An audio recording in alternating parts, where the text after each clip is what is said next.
talk about Bill C-311 and the impact it had on public trust with regard to certain political parties. But first, we need to understand a couple of things about pregnancy. Most importantly, that pregnancy is a risky business and takes quite a toll on the human body. And even if someone is really happy about being pregnant because they really want a baby, they might require a procedure that ends the pregnancy if they run into certain complications. For example, with an ectopic pregnancy, the fertilized egg doesn't make it to the uterus and therefore cannot develop into a baby. There is no technology that will allow you to save that fertilized egg, and if you don't remove it, you will likely die from internal bleeding. This happens to a lot of people, and it can be a huge loss for people who wanted a baby and for people who believe that life begins at conception. It can also be scary for the people who love that pregnant person, because remember, they almost died. Now, what does law have to do with this? Remember when we talked about our right to security of the person and legal personhood beginning at birth?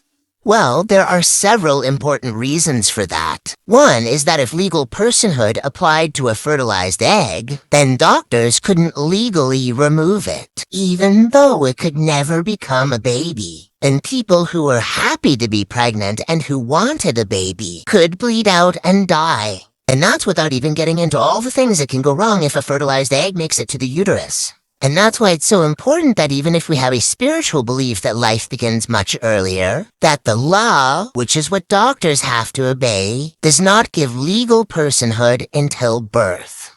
And remember that you have the right to your own body and to hold beliefs. So you have the right to say no to procedures on your own body that don't align with those beliefs. Which brings us to Bill C-311 and the concerns it brought up for anybody who could get pregnant. Because the way it was written could have greatly undermined these rights, which, as we discussed, are very important, sometimes a matter of life or death. Now, some Canadians tried to insist that that bill had nothing to do with these rights, that it was just trying to get harsher sentences for people who attack pregnant women. And with a cursory glance, that makes sense. It was called the Violence Against Pregnant Women Act. But there are a couple of things that are really important to note.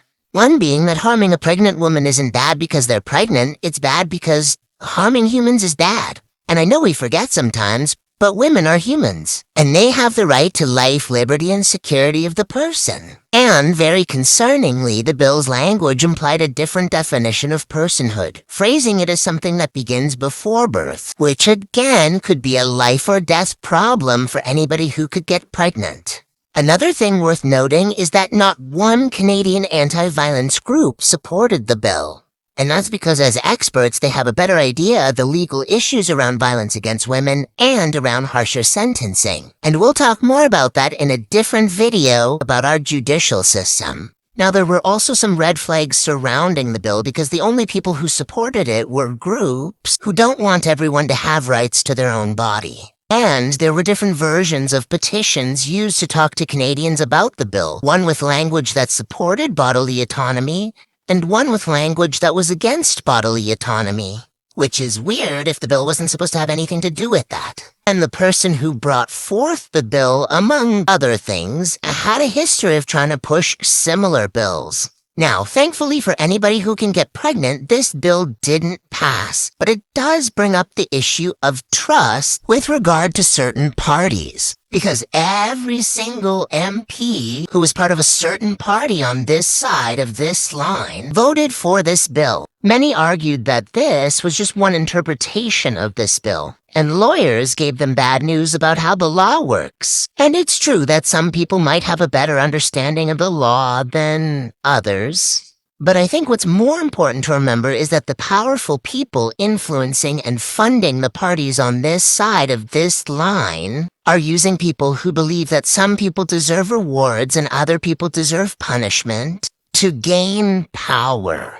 Because people who have this fundamental belief are more likely to be okay with some people having rights and others not having rights. And this all sounds familiar, but I don't know why.